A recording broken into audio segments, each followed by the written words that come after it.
farm project. She testified that they had to appoint a so-called implementing agents to help in ensuring the completion of many projects by her department. Let's dissect this now. Senior journalist, legal journalist Karyn Maughan joins me now live. Very good evening to Karyn. Thanks indeed for your time. Let's start with something unrelated. In court papers filed in the Pretoria High Court this morning, Karyn, by the former Minister Nomvula Mokonyane's wife, Norma, she blames her arrest on what she says is her serial philander husband, and also accuses the Hawks of unlawfully seizing her devices and deleting some of the contents. Tell us more. Well, actually, Griselda, both the state capture inquiry and the allegations of state capture may end up playing a pivotal role in that particular story. Because what Norma Gigaba is saying is that when she retrieved her devices from the Hawks, I mean, there was her laptop, iPad, various phones, etc., that she says the Hawks basically unlawfully seized from her in the days before she was so publicly arrested and kept in the Brooklyn police station overnight. That when she started logging back into those documents on a separate phone, that she found that a number of very important documents, photos of her overseas trips, emails, travel arrangements dating back to the 2014-2015 period, which was really at the height of the state capture in which her husband has been so profoundly implicated by a number of the so-called Gupta leaks, emails and evidence given at the state capture inquiry. Yeah. Also, this recent secret witness evidence that emerged about potential alleged payments, etc. She's saying that, all this evidence or potential emails, etc., was deleted, and she's demanded an explanation from the Hawks and that this material be returned to her in those court papers, saying that she has a certain idea of the nefarious motivation for discrediting her and trying to drag her name through the mud, but she's not going to articulate it right now. She may do so in separate court proceedings. Karyn, let's move over to today's proceedings. Quite interesting. Let's take a listen to these clips first from today's hearing, starting with Pieters' testimony. It was a common occurrence because I had saved it on my cell phone and I had set reminders in my calendar to do it every year so that I would get a reminder and then automatically send the order through to the procurement department. But you think you started sending these hampers and cards from around 2010? That is correct. Not before? It is maybe possible. 1 year before, but yes, not many years before? It is possible that I sent it before, I can't remember. Yes. Yes, I can't substantiate that at this stage. Yes.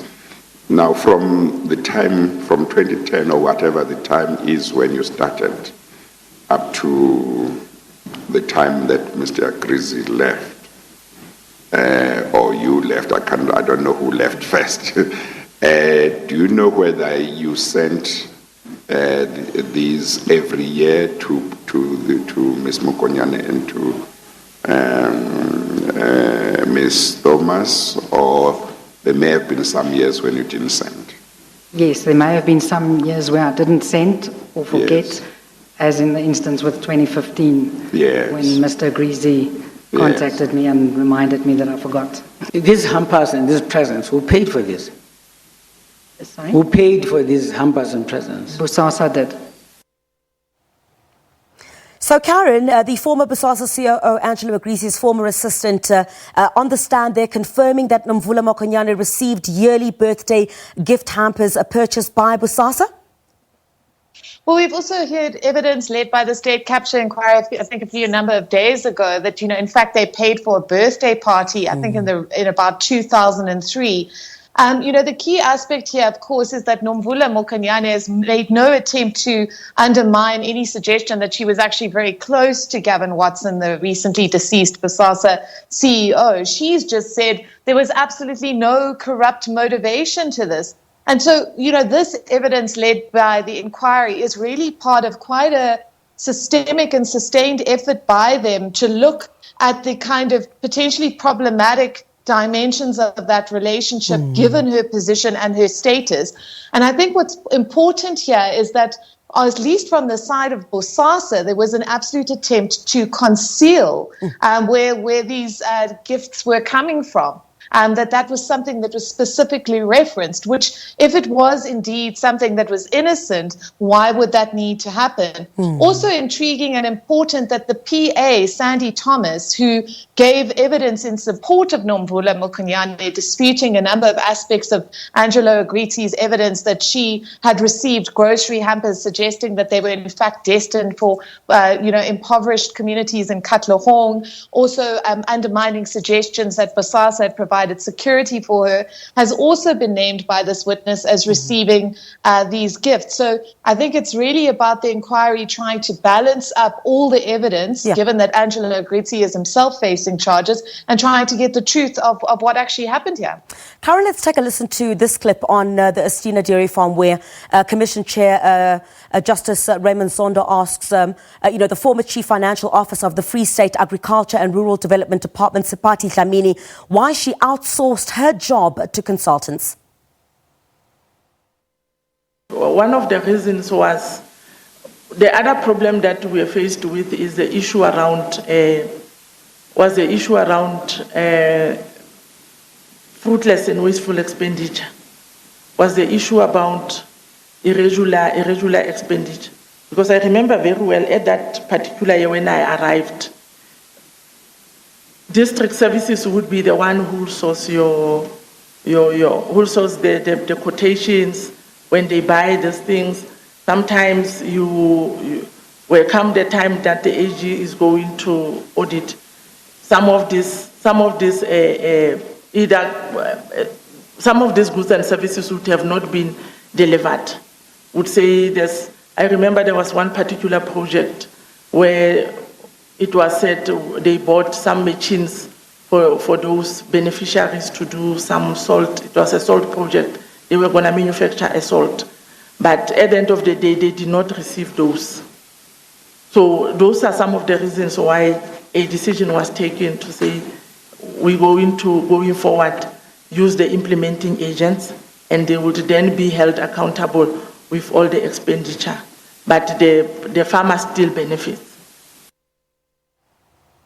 Well, Karyn, on that part of the testimony, it certainly seems like those who were meant to fulfill certain tasks within the department saw it fit to outsource those duties to consultants rather to do it.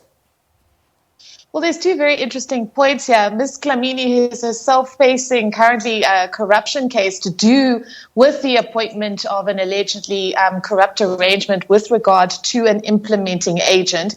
And it's profoundly interesting that you would award tenders to people with the supposition that they're actually going to have to be forced by other people that you're going to pay up to several hundred million rand in certain instances to actually get them to do what they said they were going to, what they're being paid to do.